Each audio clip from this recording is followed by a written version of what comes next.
Good morning. This is topic 7.5, magnitude of the equilibrium constant.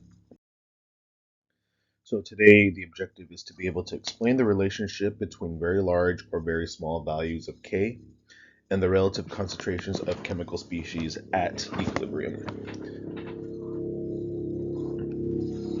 If you have so the thing to kind of pick up, or if you learn one thing from this, it's that if you have a very large K value,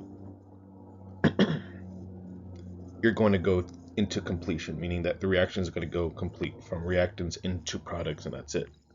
However, if you have a small K value, like less than 0.001, that means a reaction barely proceeds at all. So this is looking at or giving a value, and you have to be able to interpret, hopefully correctly, what that value means in terms of the reaction itself.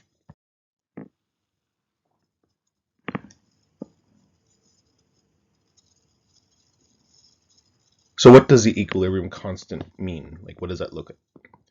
So we've been learning how to do the calculations, how to determine the value of the constant with concentrations or partial pressures, but what does it actually mean? So if you have a value, a K value, a equilibrium constant that's less than, really, really less than 1, it barely proceeds at all. If it's less than 1, but between 1 and 0.001, you're going more to the left side of the reaction. If it's greater than 1, products are favored, but if it's over 1,000, that means that it's going to completion. Given the following reaction, what can be said about the relative amounts of the reactants and products when you reach equilibrium? Explain. So you have A plus B produces 2C plus D. All these are aqueous, so they all would factor into my equilibrium constant. So something you might want to do is kind of set it up so you can kind of see the way that I try to do it is I try to set it up so like if these are all, so I would do like K sub C equals C squared times D over A times B, and this will equal 1.34 times 10 to the 7. So maybe you don't need to do this, but if you're memorizing or learning this, if my K value is greater than 1,000, what does this mean? So this is times 10 to the 7. It's kind of bigger than 1,000. So that means at equilibrium,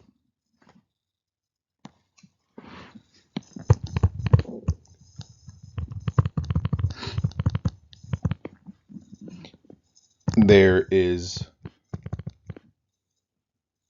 mostly products. Since this K value is very large, excuse me, this indicates that the reaction will go to completion. So given the following reaction, 2A plus B produces 2C. I have a K value there, 5.2 times 10 to negative 4. Notice how it says I have moles and liters and blah, blah, blah, and all that. So let's just say it's allowed to reach equilibrium. What would be true of the partial pressures of the gases at equilibrium? So that means that notice that my moles and liters, like the amount of gas I have and the volume is somewhat negligible because it's all just ones. So we have to look at the K value. So this is where writing out the quotient, or if you're the equilibrium constant, will help you out. So K sub P equals, I got a partial pressure of C squared over PA squared times P sub B, and this equals 5.2 times 10 to negative 5.27 times 10 to negative 4. By looking at this, we see that our K value is way smaller than 1. So this means that this reaction would barely go forward at all. So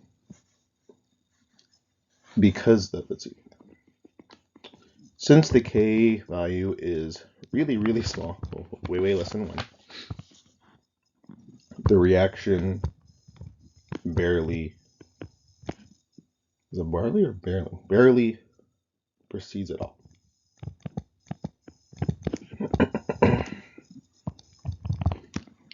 So that means that there will be, therefore, essentially no, or very little product.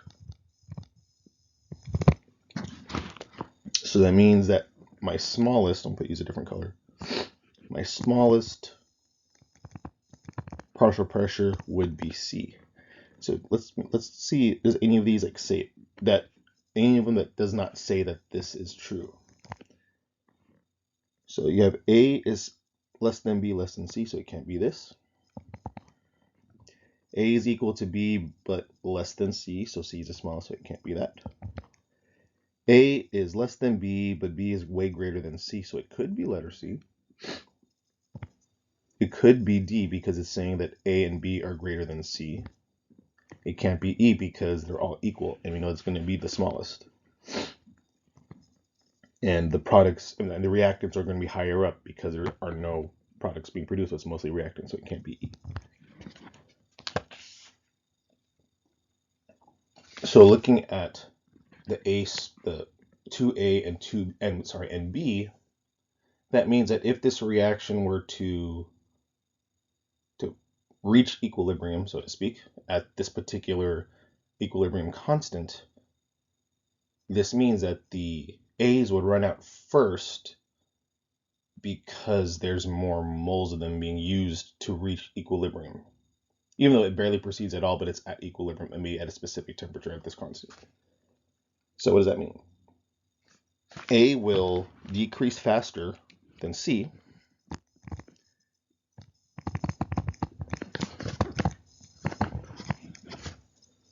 Oh, sorry, decrease faster than B. My bad, I read that wrong.